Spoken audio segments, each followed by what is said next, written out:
कहानी की शुरुआत होती है सन 1962 से, जहां हमें पैसिफिक ओशन के बीचों बीच एक बहुत ही बड़ा शिप दिखाया जाता है जिसका नाम एंटोनिया ग्राजा है। इस शिप पर टोटल 600 पैसेंजर्स मौजूद हैं जो न्यूयॉर्क की तरफ जा रहे हैं। इस शिप में पार्टी चल रही होती है जहां एक बहुत ही खूबसूरत सिंगर गाना गा रही होती है और सभी लोग उस सिंगर के गाने को एंजॉय करते हुए मजे से डांस कर रहे होते हैं। शिप पर मौजूद सभी लोग बहुत ज्यादा खुश थे, लेकिन इन्हें पता नहीं था कि कुछ मिनट बाद उनके साथ कुछ ऐसा होने वाला है जिसके बारे में सोचने से भी डर लगता है। तभी हम देखते हैं कि एक आदमी इंजन रूम से एक लीवर ऊपर की तरफ उठाता है। लीवर के ऊपर उठते ही एक तेज नुकीला वायर टाइट होकर सब लोगों के आर पार चला जाता है। देखते ही देखते सब लोगों के बॉडी के 2 टुकड़े होने लगते हैं। यह एक बहुत ही दर्दनाक माहौल था जहां चारों तरफ खून ही खून फैला हुआ था। एक बच्ची जिसका नाम केटी है वो बच जाती है क्योंकि उसकी हाइट कम थी, जिस वजह से वायर उसके सर के ऊपर से होता हुआ गुजर जाता है। इसके बाद हमें 40 साल के बाद का सीन दिखाया जाता है जहां हम कुछ लोगों को देखते हैं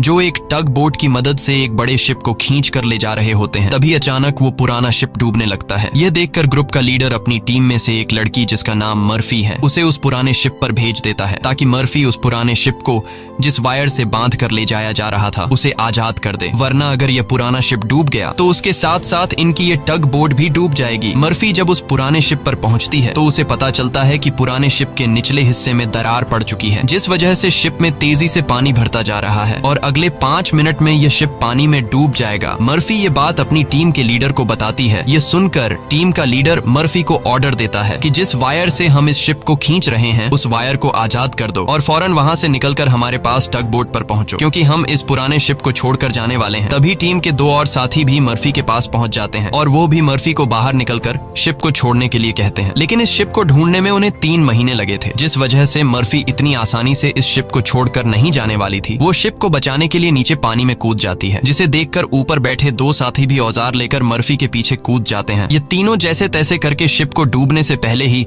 उसकी दरार पर वेल्ड करके शिप को डूबने से बचा लेते हैं और इस शिप को यह लोग मार्केट में बेचकर बहुत सारा पैसा बना लेते हैं और यह पैसा टीम का लीडर सभी लोगों में बराबर बराबर बांट देता है। यहीं जैक नाम का एक आदमी इन लोगों पर काफी देर से नजर रखे हुए था और इन सब की बातें सुन रहा था। उसे पता चल जाता है कि यह लोग समुद्र में जो शिप गायब हो जाते हैं ये लोग उन शिप्स को ढूंढ निकाल कर मार्केट में बेचकर पैसा कमाते हैं। जैक नाम का वो आदमी इनके पास आता है और इस टीम के लीडर को एक शिप के बारे में बताता है जिसमें खजाना छुपा हुआ है। जैक असल में उस शिप की बात कर रहा था जिसे 40 साल पहले एक अनजान आदमी ने लीवर खींचकर सब लोगों को मार दिया था। टीम के लीडर ने भी उस 40 साल पहले गायब हुए एंटोनिया ग्राजा नामी शिप के बारे में सुना था। टीम का लीडर कहता है कि इस शिप को बहुत से लोगों ने ढूंढा पर आज तक वो शिप किसी को भी नहीं मिला। जैक टीम के लीडर से कहता है कि मुझे पता है कि वो शिप समुद्र के किस हिस्से में है। अगर हम इस शिप को लाकर मार्केट में बेचेंगे तो हम रातों रात अमीर हो जाएंगे। पैसों का सुनते ही ग्रुप के सारे लोग इस मिशन के लिए तैयार हो जाते हैं और अगले ही दिन ये लोग अपने टग बोट में उस एंटोनिया ग्राजा नाम की शिप को ढूंढने निकल पड़ते हैं। कई दिनों के सफर के बाद ये लोग समुद्र के एक बहुत ही वीरान जगह पर पहुंच जाते हैं जहां टीम के एक आदमी को किसी शिप के आसपास होने का सिग्नल मिलता है। ये लोग समझ जाते हैं कि वह शिप जो आज से 40 साल पहले खो गया था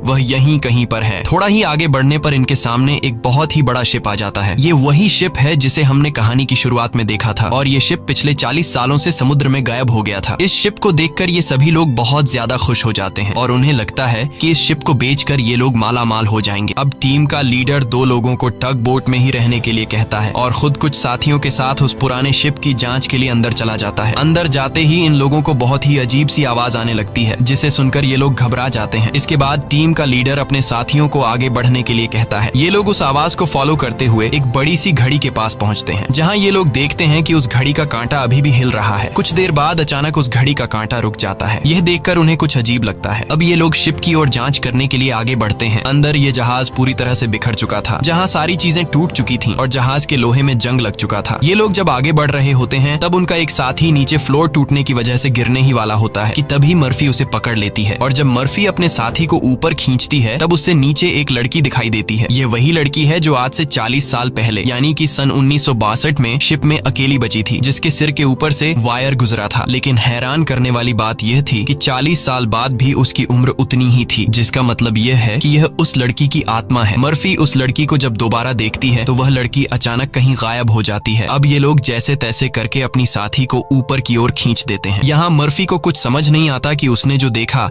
वह सच था या फिर कोई वहम, लेकिन यह सब देखकर मर्फी बहुत ज्यादा डर जाती है। अब यह शिप बहुत ही ज्यादा ज्यादा बड़ा था, इसलिए ये लोग इसे और एक्सप्लोर करने लगते हैं और चलते चलते शिप के मेन कैबिन तक पहुंच जाते हैं, जहां जांच करते हुए उन्हें एक डिजिटल वॉच मिलती है। ये देखकर ये लोग कंफ्यूज्ड हो जाते हैं, क्योंकि आज से 40 साल पहले इस तरह की डिजिटल वॉच नहीं हुआ करती थी। और इस वॉच को देखकर ये लोग समझ जाते हैं कि जरूर हमसे पहले भी यहाँ कुछ लोग आ चुके हैं। इसके बाद ये सब वापस अपने टग बोट पर आते हैं और टीम का लीडर डिसाइड करता है कि अगले दिन हम इस शिप को टग बोट से बांध कर ले जाएंगे। अगली सुबह उन्हें पता चलता है कि शिप में एक बहुत बड़ा होल है, जिसकी वजह से धीरे धीरे शिप पानी में डूब रहा है। टीम का लीडर कहता है कि इस हालत में शिप को टग बोट से बांध कर ले जाना नामुमकिन है, क्योंकि शिप में ढेर सारा पानी जमा हो चुका है। पानी की वजह से शिप का वजन कई गुना बढ़ चुका है, इसीलिए इस पुराने शिप को टग बोट से बांध कर ले जाना एक बेवकूफी होगी। अब ये लोग डिसाइड करते हैं कि पहले हम शिप के होल को वेल्ड करके बंद करेंगे और फिर शिप के अंदर मौजूद सारा पानी निकाल कर इसे टग बोट से बांध कर ले जाएंगे। कैप्टन की बात सबको ठीक लगती है, जिसके बाद ये सभी अपने अपने काम पर लग जाते हैं। कुछ साथी शिप के होल को रिपेयर करने में लग जाते हैं और कुछ शिप के अंदर मौजूद खजाना ढूंढने में लग जाते हैं। मर्फी खजाने की जांच में आगे बढ़ते हुए एक स्विमिंग पूल के पास पहुंचती है। स्विमिंग पूल को देखकर वह हैरान रह जाती है, क्योंकि स्विमिंग पूल पर ढेर सारे गोलियों के निशान थे। अब वह स्विमिंग पूल से जब ऊपर की तरफ आ रही होती है,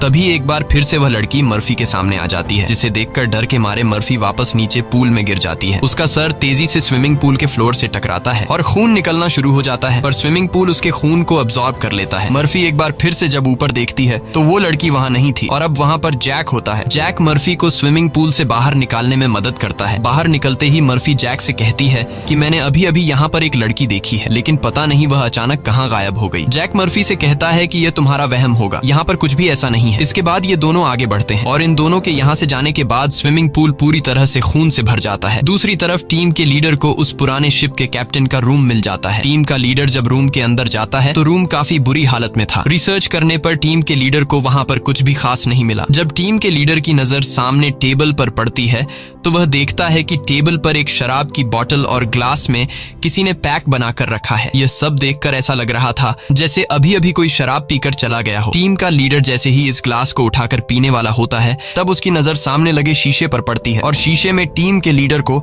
इस पुराने शिप का कैप्टन दिखाई देता है। यह देखकर टीम का लीडर बहुत ज्यादा डर जाता है और उसके हाथ से शराब की ग्लास गिरकर टूट जाती है और टीम का लीडर डर के मारे वहां से निकल जाता है। इस शिप पर सभी के साथ अजीबोगरीब इंसिडेंट्स हो रहे थे। टीम का एक साथी जिसका नाम मार्क है, उसे इस शिप पर किसी लेडी सिंगर के गाने की आवाज सुनाई देने लगती है। वह उस आवाज को फॉलो करते हुए शिप के ग्राउंड एरिया में पहुंच जाता है, जहां पर वह लेडी सिंगर भी मौजूद होती है। ये वही सिंगर थी जिसे हमने कहानी की शुरुआत में देखा था। दूसरी तरफ मर्फी और जैक आगे बढ़ते हुए लॉन्ड्री रूम से बाहर जाने वाले गेट को जैसे ही खोलते हैं, तभी अंदर जमा हुआ सारा पानी उनके ऊपर आ जाता है, जिसमें कई सारे लोगों की डेड बॉडीज थी। मर्फी और जैक डर के मारे वहां से आगे बढ़ने लगते हैं। आगे बढ़ते हुए उनके सामने एक कैबिन का दरवाजा खुलता है। अंदर जाने पर जैक को एक बहुत ही लग्जरी कार मिलती है, जिसे देखकर वह बहुत खुश होता है, पर मर्फी को यहाँ कुछ गड़बड़ महसूस होता है, इसलिए वह जल्दी ही यहाँ से निकलना चाहती थी। तभी एक दूसरे रूम से उन्हें कुछ हिलता हुआ नजर आता है। जब ये दोनों उस चीज के करीब आते हैं और उसके ऊपर रखा हुआ सामान हटाकर देखते हैं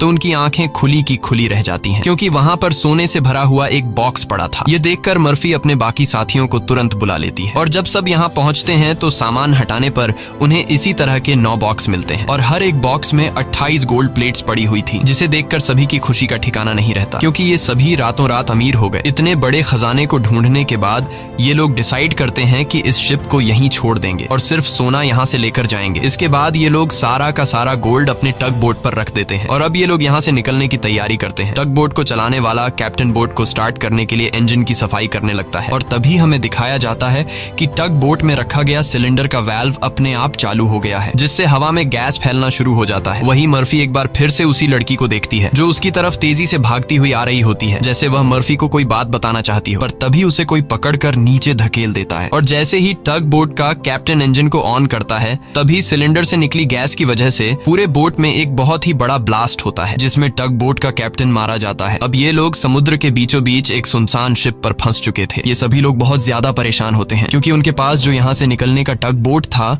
वह पूरी तरह से तबाह हो चुका चुका था। इनका एक साथी जिसका नाम मार्क है, वो अपनी गर्लफ्रेंड की फोटो देखकर बहुत ज्यादा परेशान हो जाता है क्योंकि 2 हफ्ते बाद उनकी शादी होने वाली थी और अब उसे लगता है कि वह कभी भी यहाँ इस शिप से बचकर नहीं जा पाएगा। परेशानी में मार्क वहाँ रखी कई साल पुरानी शराब पीने लगता है। दूसरी तरफ मर्फी भी कंफ्यूज्ड होती है कि उसे बार बार वह लड़की क्यों दिखाई दे रही है। इसीलिए मर्फी उस लड़की के बारे में जानने की कोशिश करती है। वह शिप के डेटा में पैसेंजर्स के नाम चेक करती है, जिससे उसे पता चल जाता है कि जो लड़की उसे दिखाई दे रही है उसका नाम केटी है। रिसर्च करते हुए वह केटी के रूम तक पहुंच जाती है, जहां अलमारी का दरवाजा खोलते हुए उसे केटी का ढांचा मिल जाता है, जिसे देखकर मर्फी बहुत ज्यादा डर जाती है। फिर जैसे तैसे करके मर्फी खुद को संभालती है और उस ढांचे के गले में लटके लॉकेट को उतार कर देखती है, जिसमें उस छोटी लड़की के पेरेंट्स की फोटो थी जो उसके पीछे ही खड़ी थी। उसे देखकर मर्फी को एक जोरदार झटका लगता है। केटी कहती है कि वह लॉकेट बंद मत करना, क्योंकि बहुत साल बाद मैं अपने मॉम डैड को देख रही हूँ। मर्फी को अब भी यकीन नहीं हो रहा था कि वो एक मरी हुई लड़की से बात कर रही है, पर जब वह लॉकेट को केटी के हाथ में देने लगती है तो लॉकेट केटी के हाथ से आर पार चला जाता है और अब जाकर मर्फी को यकीन हुआ कि यह लड़की कोई इंसान नहीं बल्कि एक आत्मा है। केटी मर्फी को बताती है कि इस शिप पर और भी कई सारे लोगों की आत्मा कैद है और तब तक यह सोल यहाँ से आजाद नहीं हो सकती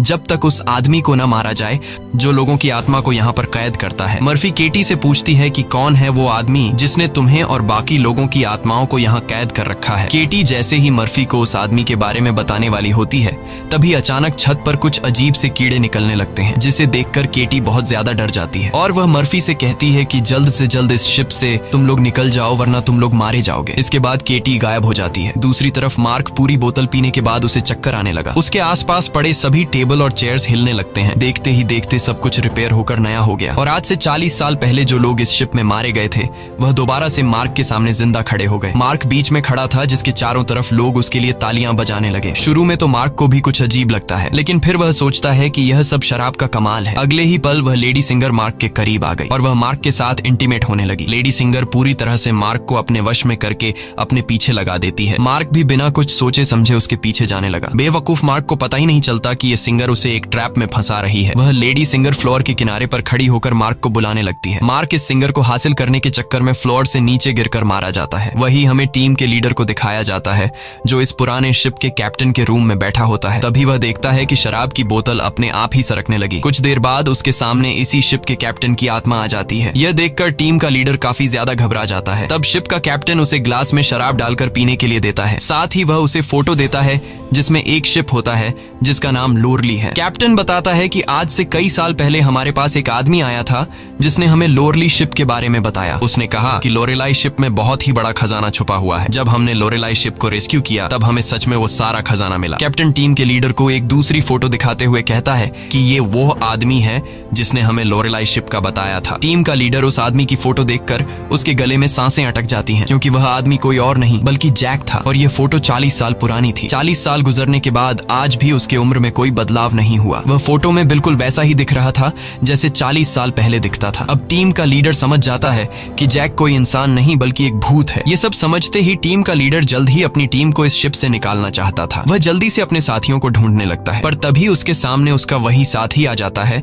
जो टग बोट में गैस खुलने की वजह से ब्लास्ट में मारा गया था। दरअसल ये ब्लास्ट में मारे जाने वाले आदमी की आत्मा होती है जो टीम के लीडर को मारने के लिए आगे बढ़ता है। लीडर उससे खुद को बचाने के लिए भागता है, लेकिन तभी उसके सामने मर्फी आ जाती है। अब ब्लास्ट में मारा जाने वाले आदमी की आत्मा तो गायब हो जाती है, पर टीम के लीडर को मर्फी का चेहरा उसी ब्लास्ट में मारे जाने वाले साथी की तरह दिख रहा होता है, जो कुछ देर पहले भूत बनकर उसके पीछे आ रहा था। इसीलिए टीम का लीडर मर्फी को भूत समझकर उसके ऊपर हमला कर देता है, पर मर्फी खुद को बचाने के लिए उसके पैर को घायल कर देती है। लेकिन इससे टीम के लीडर का ज्यादा कुछ नहीं बिगड़ता। वह दोबारा से मर्फी पर हमला करने के लिए खड़ा होता है। इससे पहले कि वह मर्फी को मार पाता, तभी पीछे से जैक आकर लीडर को लोहे के रॉड से सिर पर मारकर बेहोश कर देता है। जैक वही आदमी है जो इन सबको यहाँ लेकर आया था। पूरी टीम में सिर्फ टीम के लीडर को ही पता चल चुका था कि जैक कोई इंसान नहीं बल्कि एक डीमन है, और जैक को भी समझ आ गया था कि टीम के लीडर को मेरी सारी सच्चाई मालूम हो गई है। इसलिए वह टीम के लीडर को अपने रास्ते से हटाने के लिए सबको उसके खिलाफ भड़काता है। वो कहता है कि अगर ये दोबारा होश में आ गया तो यह हम में से किसी को नुकसान पहुंचा सकता है। सबको जैक की बात ठीक लगती है, इसलिए यह लोग अपने लीडर को एक टैंक में फेंक देते हैं। अब यहाँ से निकलने का कोई और रास्ता न मिलने पर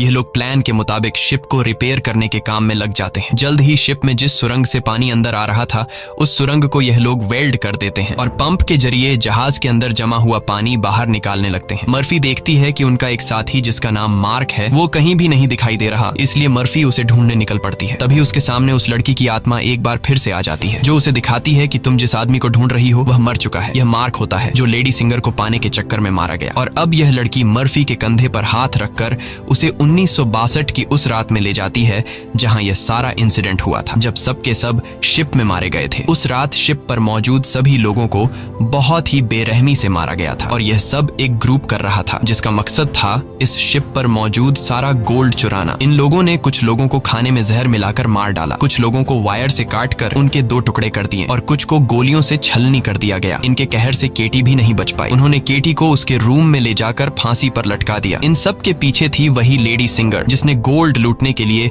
यह पूरा प्लान बनाया था और अपने लोगों की मदद से उसने शिप पर मौजूद सभी लोगों को मार डाला। अब सारा गोल्ड उनके कब्जे में था। शिप का ऑफिसर भी लेडी सिंगर से मिला हुआ था। लेडी सिंगर के एक इशारे पर वह अपने ही साथियों को मार देता है, लेकिन जैसे ही वह मुड़ता है लेडी सिंगर उसे भी गोली मार देती है। लेडी सिंगर को लगता है कि सारा गोल्ड अब उसी का हो चुका है क्योंकि शिप पर मौजूद सभी लोग मारे जा चुके थे। लेकिन यही एंट्री होती है एक ऐसे आदमी की जो इस पूरे गेम का मास्टरमाइंड था और वह लोहे की चेन से लेडी सिंगर को लटकाकर मार देता है। मर्फी केटी की मदद से ये सब देख रही होती है और तभी वह इस गेम के मास्टरमाइंड को भी देख लेती है, जिसे देखकर मर्फी शॉक हो जाती है क्योंकि वो आदमी कोई और नहीं बल्कि जैक है जो इन्हें गोल्ड का लालच देकर यहाँ पर लेकर आया। क्योंकि शिप में छेद हो चुका था और शिप धीरे धीरे पानी में डूब रही थी, इसलिए शिप को बचाने के लिए कुछ ऐसे लोगों की जरूरत थी जो शिप को डूबने से बचा सके। इसलिए जैक ने चालाकी से इन्हें यहाँ लाया। अब शिप पूरी तरह से ठीक हो चुकी थी, इसलिए जैक को अब इन लोगों की कोई जरूरत नहीं थी और अब वह इन सबको भी मार देगा। यह सब समझते ही मर्फी को याद आता है